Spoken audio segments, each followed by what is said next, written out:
Un cours de FLE complet en 10 minutes grâce à ChatGPT. Bienvenue dans cette vidéo, c'est la troisième de la série dédiée à ChatGPT, vous savez cette intelligence artificielle dont on parle depuis maintenant des mois.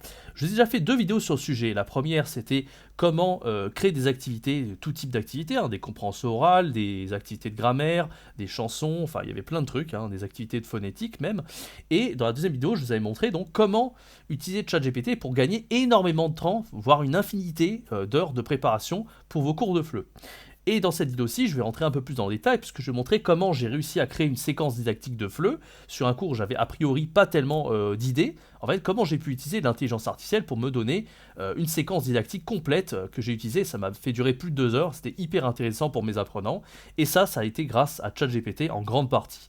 Je vais montrer tout ça dans cette vidéo, restez bien jusqu'à la fin, ça risque de vous donner des idées aussi pour utiliser cette IA pour vos cours de FLE, et pourquoi pas reprendre les idées d'activités que je vous propose aussi dans cette vidéo pour vos cours de FLE.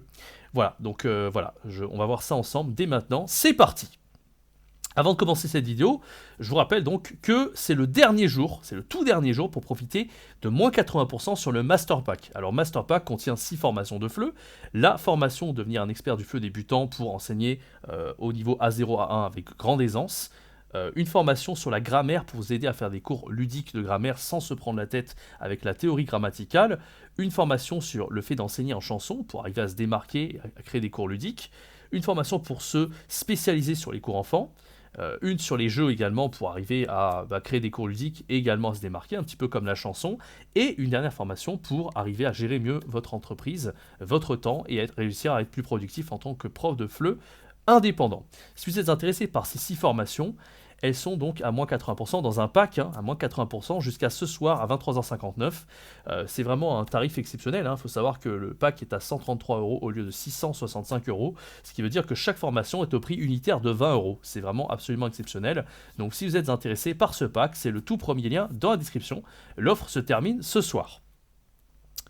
Alors, je vous donne le contexte de ce cours, plutôt, pas le conseil, mais le contexte de ce cours, dans lequel j'ai utilisé ChatGPT pour me créer cette séquence qui m'a fait durer 2 heures. Il faut savoir qu'aujourd'hui, on est le 14 mars, donc le 14 mars, c'est mon anniversaire, je viens d'avoir 29 ans, et donc j'en ai un petit peu parlé à mes élèves, je leur ai dit que j'allais faire peut-être un cours spécial dédié peut-être au thème de l'anniversaire, ou en tout cas au fait de fêter son anniversaire. Il y avait pas mal de possibilités, je n'avais pas encore réfléchi à la question, et il faut savoir qu'avec mes élèves, c'est un niveau A1.2, on va dire qu'ils sont pas loin du niveau A2.1, et bien on est un peu en plein dans l'alimentation en fait. On voit un petit peu le vocabulaire de l'alimentation, un petit peu la grammaire par rapport à ça, donc on travaille un petit peu ce thème en ce moment. Et donc moi je me suis dit, en me levant le matin, pourquoi je ne demanderais pas à ChatGPT de me créer une activité communicative par rapport à ça? Parce que c'est vrai qu'on a fait pas mal de compréhension orale, de compréhension écrite, de grammaire par rapport à l'alimentation, mais on n'a pas fait encore vraiment une activité sympa au niveau de la communication. Donc j'ai demandé à ChatGPT s'il pourrait me proposer quelques idées d'activités. Alors, j'ai un petit peu, j'ai fait un prompt un petit peu comme ça, un petit peu sans trop réfléchir. J'ai dit que c'était mon anniversaire, que j'avais une classe de 14 élèves en ligne. Bon, j'ai pas précisé en ligne, mais c'est la même chose qu'en présentiel dans tous les cas. Et que moi, j'avais cours avec eux le matin et que je voulais avoir une idée d'activité. Je veux savoir s'il avait des suggestions. Donc, j'ai précisé un peu plus tard que c'était 14 élèves d'un niveau débutant à 1.2. Et ChatGPT m'a proposé plusieurs types d'activités pour ce genre de choses, sur le thème de l'alimentation par rapport au fait que ce soit mon anniversaire. D'abord, il m'a dit pourquoi pas leur demander de faire une carte d'anniversaire. C'est vrai que c'est une bonne idée d'avoir une carte comme ça. On va dire, on va utiliser les formules de politesse peut-être. On va utiliser un peu de vocabulaire du thème de l'anniversaire, des mots assez simples. Je t'invite à mon anniversaire. On va fêter ça avec des amis. Enfin, c'est vraiment pas mal les cartes d'anniversaire. Le gros problème c'est que effectivement, il faut avoir un peu de matériel. En ligne, on peut arriver à faire ça peut-être avec un tableau blanc. En présentiel, il faut davantage, peut-être une grande feuille A3 avec des stylos, avec de quoi décorer la carte d'anniversaire. C'est encore mieux s'ils le font en groupe, bien entendu. Donc il faut un petit peu de matériel pour ça. Donc malheureusement, je n'avais pas ce matériel, donc je ne me suis pas orienté vers ça. Mais si vous avez ce type de matériel, ça peut être extrêmement intéressant à réaliser avec un groupe d'apprenants. Ensuite, moi j'avais une idée, donc ChatGPT m'a proposé aussi, ce serait de faire une chanson d'anniversaire. Peut-être prendre une chanson Joyeux anniversaire en français, et puis voir un petit peu les paroles avec les apprenants. Bon, je me suis dit que c'était un petit peu classique, alors je n'allais pas m'orienter sur ce type d'activité. Et puis en troisième lieu, il m'a proposé donc, et ça c'était quelque chose qui me bottait, j'avais déjà creusé un petit peu ça avec ChatGPT, ce serait de faire une activité sur le gâteau d'anniversaire. Et ça c'était parfait parce qu'en plus on parlait de l'alimentation. Donc à la fois parler d'un gâteau, et en plus ça tombait parfait parce que aujourd'hui c'était mon anniversaire. Alors du coup, j'ai demandé à ChatGPT de me faire une activité dédiée sur le gâteau d'anniversaire. Voilà ce qu'il m'a proposé. Objectif, vous allez pratiquer le vocabulaire en français associé au gâteau d'anniversaire. D'accord? Donc ça c'est le vocabulaire, c'est un petit peu le but de l'activité. Et vous allez pouvoir faire une activité communicative. C'est exactement ce que je voulais que ChatGPT me propose. Alors normalement on a besoin, un petit peu comme la carte d'anniversaire, on a besoin de feuilles de papier, de crayons, des images, des choses comme ça. Bon, je vous avoue que si vous avez juste un tableau blanc quand vous faites des cours en ligne ou du papier si vous êtes en présentiel, vous n'avez pas forcément besoin de leur demander de faire des trucs incroyables. Surtout qu'il y a certains apprenants, ils sont quand même assez doués pour dessiner. Certains en présentiel, ils ont leur iPad, ils savent un petit peu gribouiller, etc. Donc voilà, pas besoin non plus de se prendre la tête. Alors la première étape de cette activité communicative proposée par ChatGPT, c'est de voir un petit peu, de faire ce qu'on appelle un échauffement, mais une sorte d'entrée en matière. C'est-à-dire que vous allez avoir des images de gâteaux, d'abord, vous allez montrer des gâteaux, des types de gâteaux, et les recettes associées à ces gâteaux, avec les ingrédients en fait. Ça c'est la première étape, parce que si vous leur demandez de faire ça, mais qu'ils n'ont pas des exemples au préalable, peut-être qu'ils vont avoir tout faux, peut-être qu'ils vont chercher sur internet, ils vont perdre beaucoup de temps. Donc c'est pas mal d'avoir une petite entrée en matière comme ça, en premier lieu, pour arriver à faire cette activité communicative. En deuxième lieu, ChatGPT nous propose donc aux apprenants de dessiner un gâteau.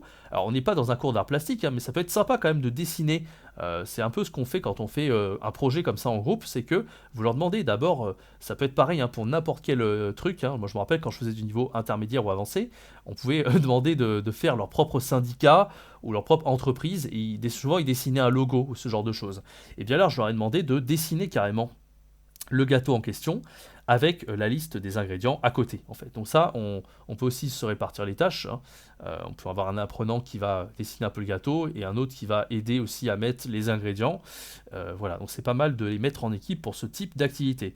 Une fois qu'ils ont dessiné le gâteau, ils vont devoir inclure ils auront fini de faire tout ça. Donc voilà, là j'ai pas forcément fait l'étape 3, j'ai fait les deux premières étapes. Et ensuite j'ai demandé en étape 4 en fait de présenter le gâteau qu'ils avaient choisi avec le nom, le dessin et les ingrédients à la classe. Et ça c'était assez amusant à faire. Et à la fin, ça c'est la dernière étape, c'est de voter pour leur gâteau préféré. Et à la fin, il y a un gâteau qui est vainqueur. Alors vous voyez là, ChatGPT il m'a donné absolument toutes les étapes à faire. Une fois que j'avais ces étapes, j'avais juste besoin de les présenter sur mon PowerPoint. Ça a été extrêmement vite. D'autant plus que PowerPoint, maintenant, il y a une nouvelle version où il suffit que vous mettiez un titre et vous glissez la photo et le texte. Et hop, en quelques clics, vous avez un PowerPoint qui est élégant. Pas besoin de vous casser la tête à le décorer. Et je pense que vous le voyez aussi, mes PowerPoint, maintenant, même quand je vous fais ces vidéos-là, sont un petit peu plus jolis qu'à l'époque parce que j'ai juste à faire des glisser-déposer. Et on a une sorte d'intelligence artificielle qui nous propose des styles en fait bien précis et bien élégants. Voilà, comme celui-là que vous voyez par exemple à l'écran. Donc il y a juste un truc, moi, pour l'étape numéro 1, je disais c'est très bien en fait, différents types de gâteaux, mais moi je veux que tu me donnes 4 types de gâteaux, parce que comme ça j'ai pas besoin de me creuser la tête. Alors est-ce que ChatGPT, tu peux me donner 4 types de gâteaux avec les ingrédients associés? Comme ça je vais pouvoir montrer tout ça à mes apprenants. Et hop, il s'exécute, il va me donner le gâteau au chocolat avec les ingrédients, le gâteau à la vanille avec toute la liste des ingrédients avec les quantités. Ensuite, le gâteau, alors c'était pas aux fruits rouges je crois, mais c'était aux fruits tout simplement. Et le gâteau au citron, la même chose avec les quantités et les ingrédients. Donc du coup, moi j'avais tout ce qu'il fallait en fait. J'avais déjà le nom des gâteaux et j'avais toutes les étapes, j'avais plus qu'à tout mettre dans le diaporama. Je vous montre comment j'ai fait. D'abord, j'ai mis une photo de chacun des gâteaux, les 4, avec le nom, gâteau au citron, gâteau à la vanille, gâteau au chocolat, gâteau aux fruits. Comme ça, les apprenants, je leur montre un petit peu les différents gâteaux. Ensuite, là, on a le gâteau au chocolat avec les ingrédients que ChatGPT m'a donné. J'ai plus qu'à faire un copier-coller. J'ai même pas besoin de me prendre la tête à aller sur Internet. Tout est prêt. Donc voici les ingrédients du gâteau au chocolat. Comme ça, je lis la liste des ingrédients avec mes apprenants. Je demande à un apprenant de lire tout ça. Ensuite, un autre apprenant, il va lire tout ça. On voit le vocabulaire qu'ils peuvent connaître et d'autres mots de vocabulaire qu'ils ne connaissent pas forcément. La même chose avec le gâteau à la vanille et la même chose avec le gâteau au citron. Voilà, on a introduit les 4 gâteaux à partir de là, ils ont déjà les exemples. Et maintenant, en petits groupes, premièrement, vous allez dessiner le gâteau d'anniversaire que vous préférez dans votre pays. Alors, j'ai des apprenants qui sont de Russie, j'en ai d'autres qui sont d'Indonésie, d'autres du Japon, de la Corée. J'ai plein de types d'apprenants différents dans cette classe-là, c'est une classe particulière, hein. Mais on va dire que globalement, il y a beaucoup de japonais, coréens, chinois, enfin c'est beaucoup d'asiatiques. Mais voilà, on a vraiment une classe qui est assez diverses et variées en termes de nationalité. Vous savez que moi je me suis pas mal spécialisé sur les apprenants sinophones chinois, mais il m'arrive de temps en temps d'avoir des classes aussi à différentes nationalités, et là en l'occurrence c'est une classe avec différentes nationalités. Donc j'aurais demandé tout simplement de choisir un gâteau, peut-être le gâteau de leur pays, le gâteau qu'ils préfèrent, ou un gâteau qui n'a aucun rapport avec leur pays, s'ils le préfèrent, et donc ils vont devoir dessiner le gâteau et indiquer la liste des ingrédients pour cuisiner ce dernier. Voilà, donc ça leur a pris une bonne vingtaine de minutes, hein, et une fois qu'ils étaient prêts, peut-être même une demi-heure, et ouais, 20 minutes je dirais à peu près. Et une fois qu'ils étaient prêts, eh bien ils avaient la liste des ingrédients avec le gâteau, ils ont juste eu besoin de le présenter à la classe, donc ça c'était l'étape numéro 3, je leur ai demandé de présenter leur gâteau à la classe. Donc on a fait un tableau qui ressemblait à ça, j'ai mis 6 équipes, je les ai mis par groupe de 2, Clayton et Altares, donc là c'était un élève brésilien avec une indonésienne. Antonio et Sébastien, c'est 2 latinos. Donc on a Antonio qui est mexicain et Sébastien qui est vénézuélien. Daria et Misa, Daria elle est russe, Misa elle est japonaise, Farhan indonésien, Hyewon elle est coréenne, Satsuki japonaise, Yukako japonaise, donc là on est 2 japonaises ensemble, et Veronica elle est russe, et Misha, elle est taïwanaise. Voilà, donc on a eu plusieurs types de gâteaux. Vous voyez que, voilà, par exemple, Véronica, elle a choisi un gâteau de son pays, le Medovik, je ne connaissais pas du tout, c'est un gâteau russe, apparemment. On a d'autres gâteaux un peu plus classiques, hein, le gâteau au chocolat, gâteau aux fraises, gâteau carottes et au chocolat, etc.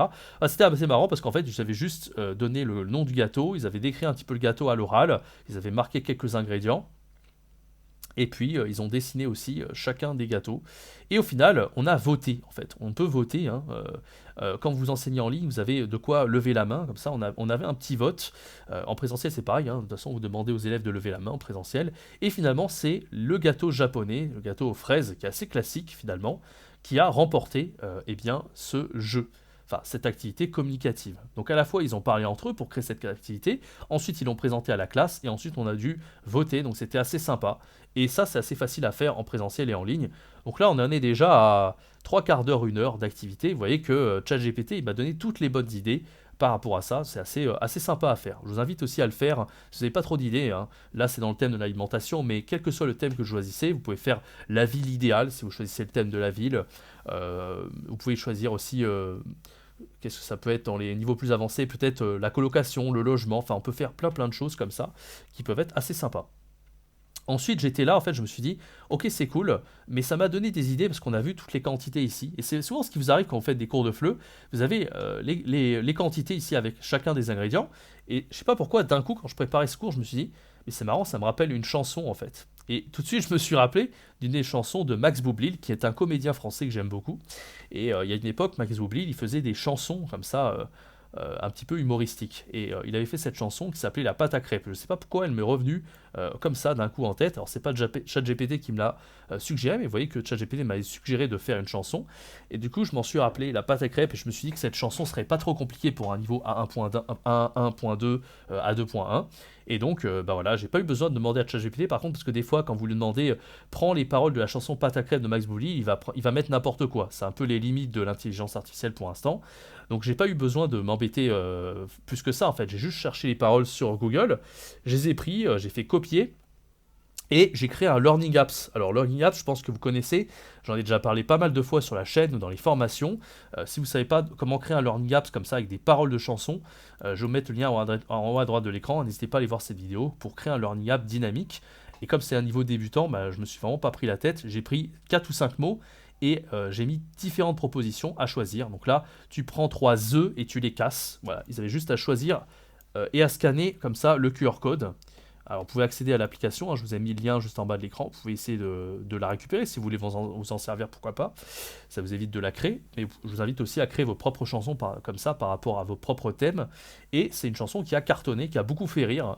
Je ne sais pas pourquoi j'ai eu l'idée de cette chanson, mais vous voyez que le vocabulaire est très simple, et c'est pile ce dont on est en train de travailler sur les quantités et sur le vocabulaire de l'alimentation. Donc ça, c'était vraiment pas mal. Voilà, donc là, déjà à ce moment-là, on en était à presque 1h20, 1h30 de cours.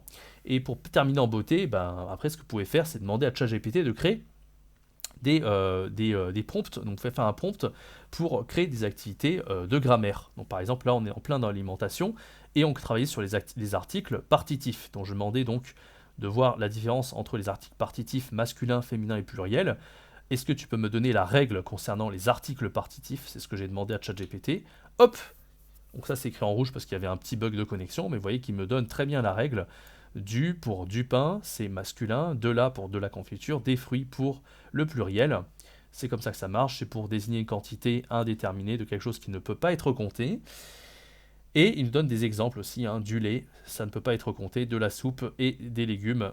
Voilà, et après je demande donc à ChatGPT de créer 3 exercices pour compléter tout ça, enfin pour compléter la règle qu'on vient de voir, et donc il me propose des articles, enfin j'arrive pas à parler, des exercices avec le bon article à compléter pour chacun et chacune des phrases. Je suis désolé hein, si je bafouille beaucoup, mais bon, je pense que vous avez compris le principe de la vidéo. Donc voilà, par exemple, je voudrais du café s'il vous plaît, tu as de l'argent sur toi, nous avons mangé des gâteaux, du gâteau, etc. Et il vous donne en plus la correction juste en dessous, donc ça c'est quand même assez pratique. Même chose, j'ai demandé un deuxième exercice, puis un troisième. Vous pouvez lui en demander autant de fois que possible, hein, si vous voulez donner plein d'exercices en devoir à vos apprenants, vous dites à ChatGPT de donner une dizaine d'exercices, c'est largement faisable. Voilà, bah, j'espère que cette vidéo vous a plu. Vous voyez qu'en 10 minutes, en très très peu de temps, j'ai pu créer vraiment une séquence didactique. Alors c'est assez simple, hein. Si vous avez PowerPoint, la dernière version, vous faites des glisser-déposer, vous mettez un titre et des images et hop, ça vous crée une présentation assez jolie, hein, comme celle que je vous ai montrée tout à l'heure. Hein. Voilà, vous voyez là, j'ai juste glissé une image Google ici, gâteau à la vanille, hop, je fais glisser. Et j'ai mis juste du texte, et puis j'ai juste eu à cliquer sur le côté, et j'avais un truc assez joli comme ça avec les ingrédients, et l'image de l'autre côté. Donc ça c'est vraiment pas mal. Vous voyez, et puis ChatGPT m'a donné toute la séquence didactique, hein, j'ai vraiment pas eu besoin de réfléchir, ça c'est quand même génial. Donc je vous invite vraiment à essayer d'utiliser cette IA pour créer vos propres séquences didactiques de FLE. Voilà, donc je vous rappelle que, encore une fois, le Master Pack est à moins 80% jusqu'à ce soir 23h59. Profitez-en, c'est vraiment 6 formations de FLE à un prix dérisoire et je pense pas remettre ce tarif pour un tel pack, donc voilà, un tel tarif si intéressant. Donc vraiment profitez-en jusqu'à ce soir, c'est encore possible. Merci d'avoir suivi cette vidéo, je vous donne rendez-vous très bientôt pour une prochaine vidéo ou un prochain podcast sur la chaîne YouTube. C'était Jérémy, ciao, bye bye.